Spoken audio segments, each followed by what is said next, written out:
Hi, my name is Philip Clayton, and we've been working on this Seizing an Alternative conference for about 5 years when John Cobb first came to us and said, I want to do a closing conference. I want to take all of my inheritance. My kids say it's fine to give it away, and I simply want to give it to doing this huge conference, 1,500 people. Now, let's talk about the goal, and then I'd like to say a few things about what actually has happened in the days that we've been here. The first goal was not just to be an activist conference where we say, let's sign up people to go march in the streets, but instead to step back from the whole movement, to talk about the foundations for the transition that we need, and then to find ways to turn those core ideas back into action.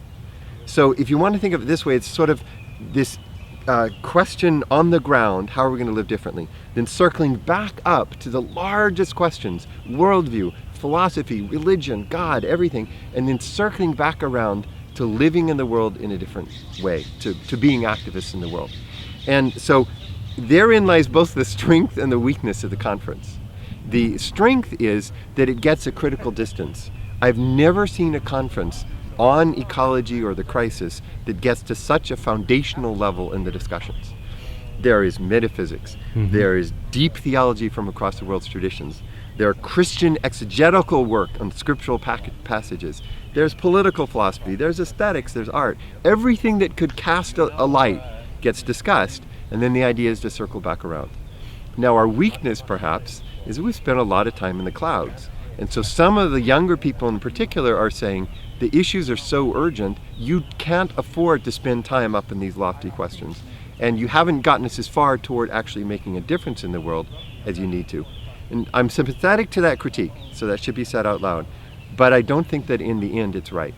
If we didn't do the John Cobb thing, if we didn't step up to this higher level, then we wouldn't in the end be able to circle back around. Let me just mention 3 key areas of the conference that are my take-home realizations. And I'll list them in my own order of priority from lowest to highest. So lowest is that we stepped back to think about the features of a process relational worldview. That's the process thing. It's John Cobb and David Griffin and Whitehead and Hartshorne. And it's interesting and it's important, but I don't think it motivates people in quite the same way.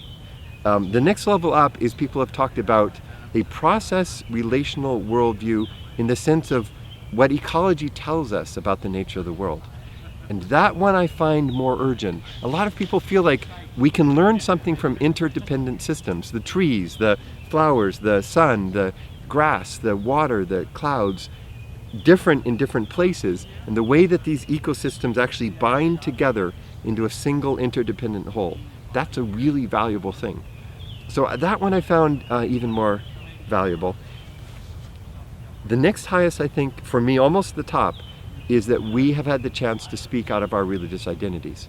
So I have to find resources in the Christian tradition to take me into the world to be transformatively involved.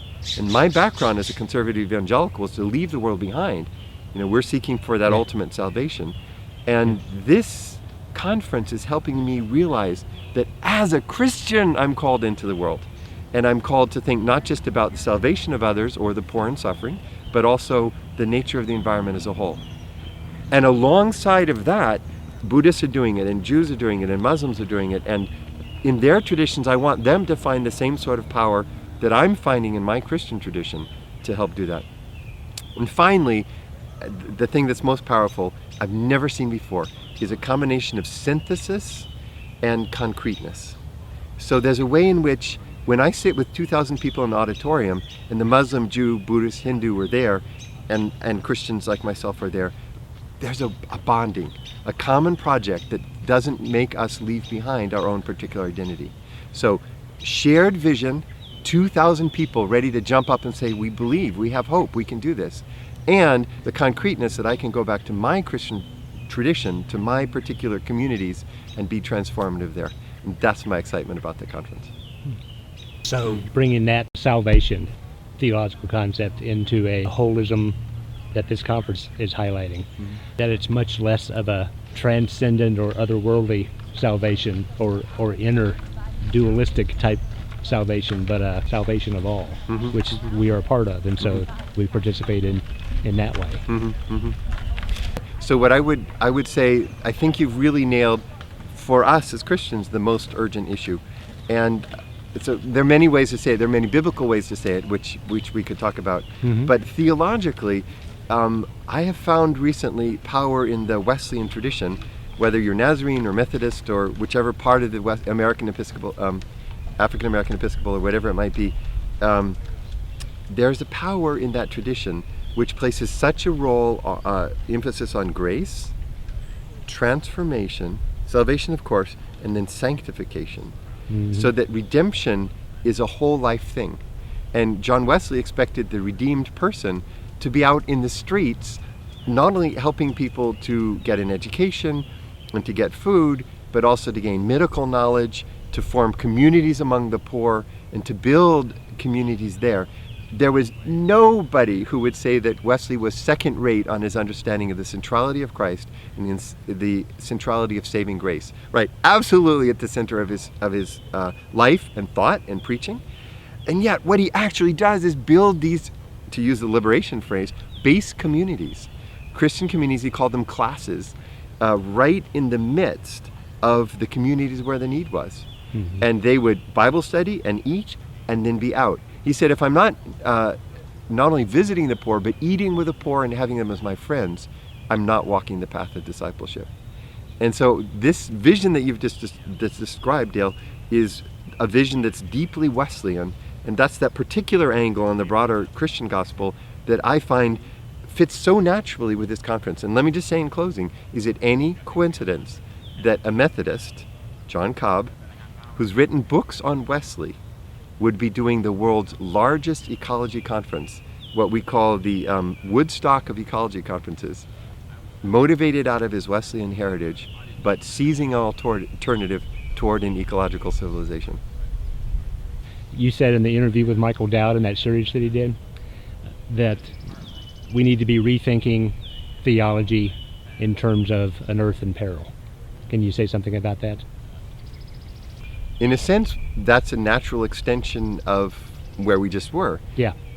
We, especially those of us in the more conservative end of the spectrum, right, but really going back for centuries and centuries, we've inherited an understanding of Jesus, who is the momentary incarnation of God. He had a quick 33-year visit to this planet, and then zoop, he's called out of it. He sitteth at the right hand of God, right? And then sends a spirit, not a body, to warm our spirits and prepare us for the hereafter. To put it rather bluntly, we've had an escapist Jesus and an escapist Trinity and an escapist theology and an escapist doctrine of the church and an escapist eschatology, right? Yes. And that just ain't the gospel. Right. The gospel is about what does it mean for Emmanuel, for God to be with us. And what it means is to be in the highways and the byways, right? Jesus sees the woman and sees the men picking up the stones to stone her and says, let him who is perfect cast the first stone. And then he just remains present and asks them to make the decision. And then he moves on to a healing, and then he moves on to a teaching of his disciples, and then to a preaching. And he is right there in the midst of us. Rather than saying, hey, that was just a quick chapter and God's really happy that the rest takes place on the stage of heaven, I think the gospel says it's always already meant to be incarnational. That means every aspect of our theology and every aspect of Christian life has to be deeply incarnational. What the environmental movement is helping us to see is what that means concretely. Calling us into churches and vegetable gardening, Bible studies together with urban homesteads where they're growing their own fruits and vegetables and chickens and eggs, right? Service projects that include the damage to the environment, which is hurting the poor in our neighborhoods and cities. I could go on and on, but it's transformational for us. And I want to say, it doesn't take us away from Jesus, it brings us back to him. Well, thank you. Thanks for having me, Del.